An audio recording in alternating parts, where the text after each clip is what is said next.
বাংলায় পালাবদল হয়েছে। এদিকে 2 মাসেই তৃণমূলের অবস্থা নড়বড়ে, ক্রমাগত রক্তক্ষরণ, জোড়াফুল শিবিরে। দীর্ঘদিনের সঙ্গী বর্ষিয়ার নেতারা হাত ছেড়েছেন মমতার। দলের নাম প্রতীক কার তা নিয়ে দড়ি টানাটানি। কমিশনে জমা পড়েছে 2 শিবিরের নথি। এই পরিস্থিতিতে বিজেপি সরকারের 15 সাফল্য উল্লেখ করে সোশ্যাল মিডিয়ায় পোস্ট করলেন অভিষেক বন্দ্যোপাধ্যায়।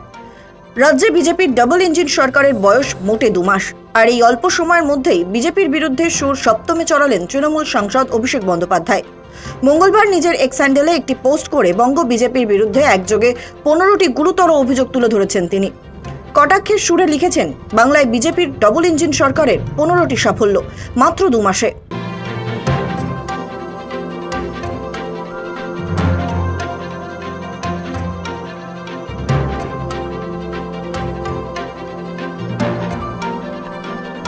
দল ভাঙানো থেকে বিরোধী দলনেতা নিয়ে তোপ।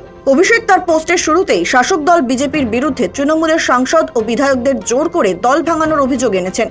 তার দাবি, বিধানসভায় বিজেপি এমন একজনকে প্রক্সি বিরোধী দলনেতা বানিয়েছেন, যিনি আসলে রাজ্য বিজেপির নির্দেশেই পুতুলের মতো কাজ করছেন। এখানেই শেষ নয়, তৃণমূলকে আর্থিক দিক থেকে পঙ্গু করে দিতে দলের ব্যাংক অ্যাকাউন্ট ফ্রিজ বা অ্যাকাউন্ট লেনদেন বন্ধ করে দেওয়া হয়েছে বলেও তোপ দেখেছেন ডায়মন্ড হারবারের সাংসদ। আইন শৃঙ্খলা ও লক্ষ্মীর ভান্ডার বন্ধের কোপ। রাজ্যের বর্তমান আইন শৃঙ্খলা পরিস্থিতি নিয়ে বিজেপির সরকারকে তীব্র আক্রমণ সেনেছেন অভিষেক বন্দ্যোপাধ্যায়। তিনি অভিযোগ করেন, বিগত 2 মাসে রাজ্যে নাবালিকা সহ অন্তত 14টি ধর্ষণের ঘটনা ঘটেছে। দিনের আলোয় সংখ্যালঘু ধর্মীয় প্রতিষ্ঠান ভেঙে ফেলার মতো ঘটনা ঘটছে বলেও অভিযোগ করেছেন তিনি। পাশাপাশি রাজনৈতিক প্রতিহিংসা চরিতার্থ করতে হাজার হাজার তৃণমূল কর্মীর বিরুদ্ধে মিথ্যে মামলা দেওয়া হচ্ছে এবং বিরোধী নেতাদের গৃহবন্দী করে রাখা হচ্ছে বলে এক্সে লিখেছেন অভিষেক। রাজ্যের জনপ্রিয় সামাজিক প্রকল্প নিয়ে অভিষেকের দাবি, বর্তমান সরকার ক্ষমতায় আসার পর লক্ষ্মীর ভান্ডার প্রকল্প থেকে প্রায় 1 কোটি প্রকৃত উপভোক্তার নাম বাদ দিয়ে দেওয়া হয়েছে। মিড ডে মিল ও বুলডোজার রাজনীতি। যোগী রাজ্যের বুলডোজার সংস্কৃতি এখন বাংলাতেও থাবা বসিয়েছে বলে দাবি অভিষেকের।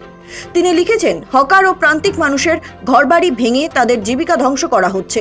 পাশাপাশি শিশুদের পুষ্টির অধিকারেও কোপ বসানো হয়েছে বলে অভিযোগ তার। কেন্দ্রীয় এজেন্সির অপব্যবহার ও দিল্লির জমিদার। তৃণমূলের সেকেন্ড ইন কমান্ডের অভিযোগ, যারা সরকারের জুতো চাটছেন তাদের রাজ্য ও কেন্দ্রের নিরাপত্তা দেওয়া হচ্ছে, আর যারা মাথা নত করছেন না তাদের নিরাপত্তা কেড়ে নেওয়া হচ্ছে। সিআইডি, ইডি, এসটিএফ এবং সিবিআই এর মতো কেন্দ্রীয় সংস্থাকে ব্যবহার করে বিরোধীদের বাড়িতে তল্লাশি ও নোটিশ পাঠানো হচ্ছে। দিল্লিকে নিশানা করে অভিষেক লেখেন, দিল্লির জমিদারদের নির্দেশে সলিসিটর জেনারেল পশ্চিমবঙ্গ পুলিশের হয়ে আদালতে দাঁড়াচ্ছেন এবং বারবার মামলার স্থগিতাদেশ চাইছেন, যাতে মানুষের জন্য যারা লড়াই করছেন তারা আদালত থেকে কোনো অন্তর্বর্তী স্বস্তি না পান। এক্স হ্যান্ডেলে অভিষেক বন্দ্যোপাধ্যায়ের প্রশ্ন, মানুষের রায় নিয়ে যদি বিজেপি ক্ষমতায় এসে থাকে, তবে বিরোধী দল আর তৃণমূলকে এত ভয় কিসের?